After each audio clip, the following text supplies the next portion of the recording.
Okay, this is the first in a series of videos about music and AI. Who am I? I'm Sean Bradley, the president of Concert Talent, a global entertainment company specializing in the contracting and management of musicians all over the world. I'm also the founder of a technology consultancy here in LA. I've been doing both things for a very, very long time. I'm a music theorist and composer and violinist and conductor by training.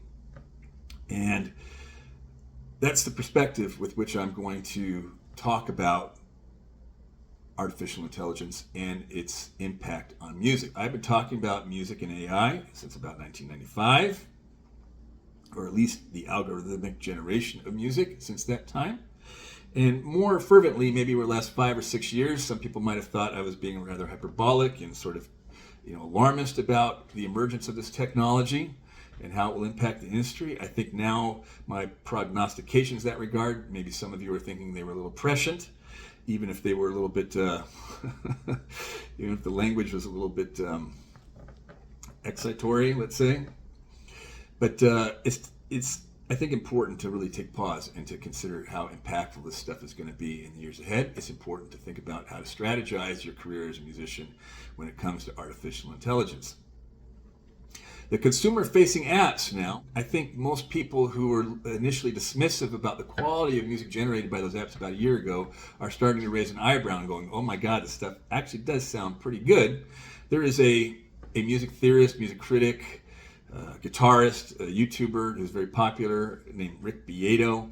He talks about how he's having a hard time now telling the difference between the AI generated songs and real songs. His kids can still tell the difference. He doesn't understand why his kids can hear it, but he can't. And I'll say that what his kids are hearing is the uncanny valley, and we'll talk about that. And we'll talk about how the models are trained and all that stuff in another video. But just know that the way that the quality of output of these consumer-facing apps like Udio, Suno, Sonato, and others, that right now is the worst it's ever going to be. It's only going to get better from here. So it's important to really, like I said, do a little bit of projection and think about how that will impact your life as a music creator. All right, let me talk briefly about those apps. This is going to be a short series of videos, I think maybe 4 or 5 videos. I sort of workshopped these on Instagram. I got some decent traction, but I'm going to try to keep each video less than 15 minutes long. Let's take a little trip down history lane here to talk about how we got here and what's been going on with AI and music and these apps for a while. You recall in the mid-90s, Napster became a big thing, which was a peer-to-peer file sharing network. It was started by a guy named Sean Fanning. Wildly successful and actually pretty cool and ingenious app. Basically MP3s had already been invented and everybody was downloading MP3s off the web, paying for them, getting them by hook or crook, however they could get an MP3 onto their hard drive so they could listen to music through a digital medium, through digital players, music players. There was a player back then called Real Player. There were others. There were many different ways of listening to these kind of files. People had, the iPod had already been invented, so people were basically trying to download music so they could upload it to their iPod and take music to go. This is post Walkman years. It used to be cassettes, then it became MP3s. Napster became by far and away the most popular way of downloading music off of the web to get onto your MP3 player. And it allowed an end user, who was basically a node on a network, to go to all the other nodes on the network. It was through a peer-to-peer connection and introspect what other people had on their hard drive, and then basically copy what people had on their hard drive onto their hard drive. And likewise, they could see what was on your hard drive and put it on there. So basically, all the music that had already been downloaded and distributed among Napster users, everybody could see everybody else's music collection. And it was really cool. It was a really interesting way to explore music and to learn about music and to get music for free. Well, it wasn't long before the labels realized that this wasn't very good for them, so they came up with sort of digital rights management. I can't remember what the protocol was that they implemented, but they basically colluded with the device manufacturers to make it so you couldn't play an MP3 unless the proper licensing had been acquired and or was present in the file that was downloaded. So it was a relationship, an algorithmic relationship between the actual digital file and the player of that file. I think Microsoft was one of the first to really implement it at scale. Consumers didn't dig that so much because they had acquired or purchased these MP3s and they wanted the ability to play them on any device.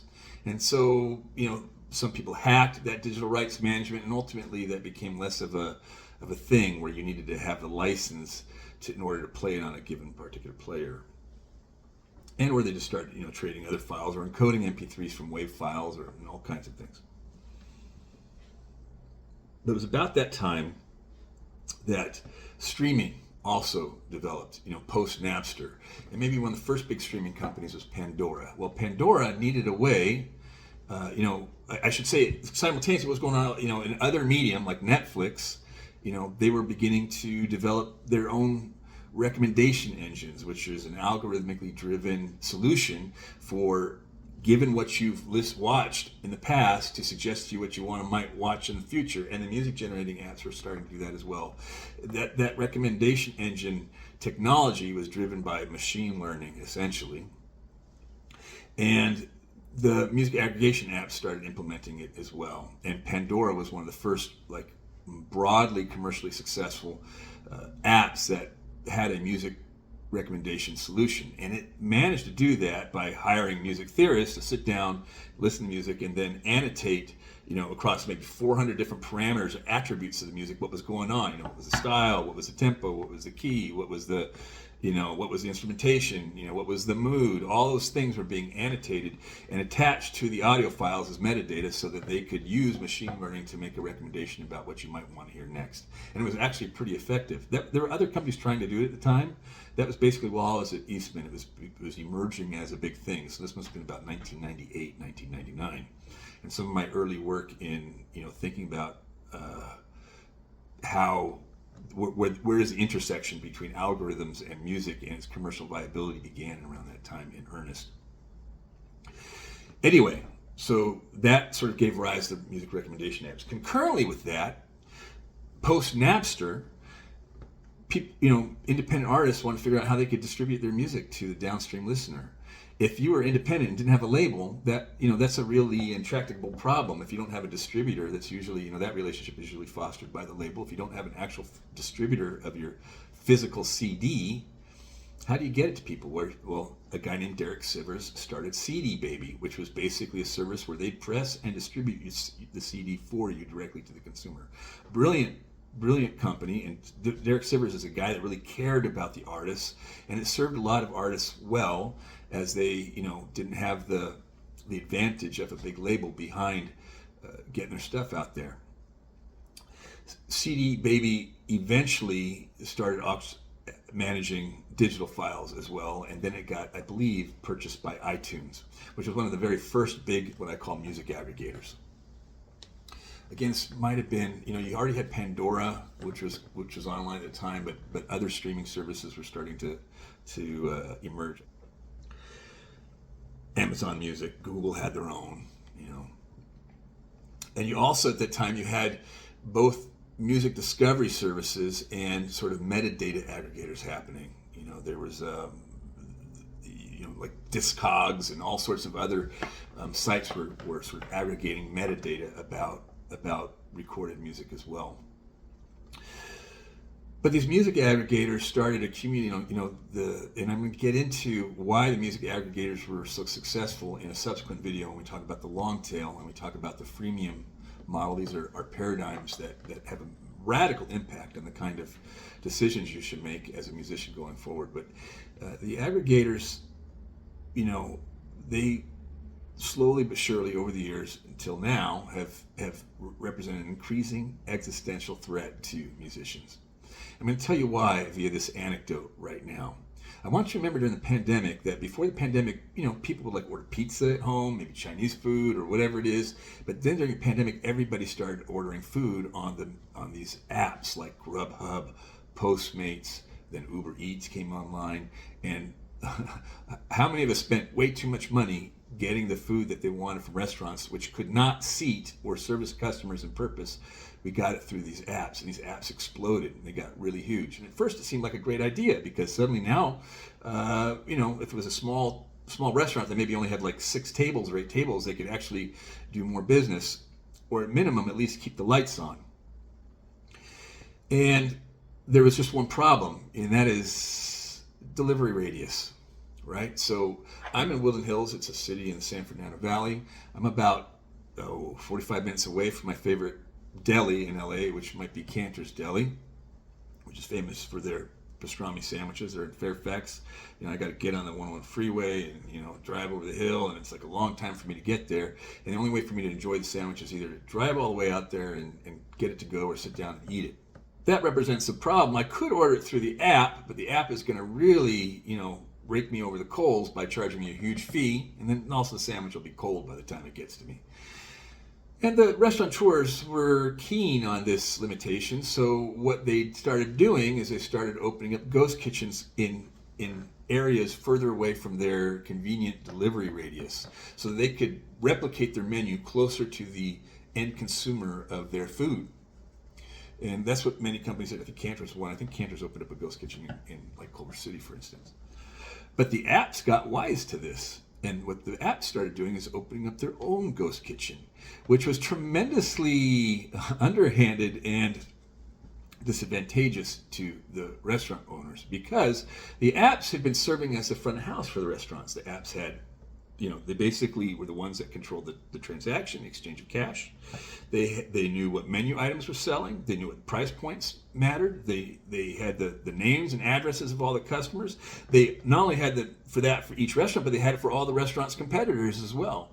So the delivery apps like Postmates, Uber Eats, Grubhub, they opened up their own ghost kitchens in neighborhoods, and then replicated the menu items that they knew from the vast pool of data that they had that were selling best, and then presenting the consumer through the app those options first at the top of the list. So basically now the consumer's got to scroll past the temptation of the food delivery app's own offering to get to their favorite restaurant, and thus basically the apps disintermediate some of the restaurants using their own It was a very devious use of the intel that they had been gathering, and that's exactly what's starting to happen now with the big music aggregation apps like Spotify, who's had all this intel, has all the metadata, knows what's selling and what's not selling, and now using AI to generate fresh music that they know will connect with your fans, and then presenting that to your fans before they present your music to the fans.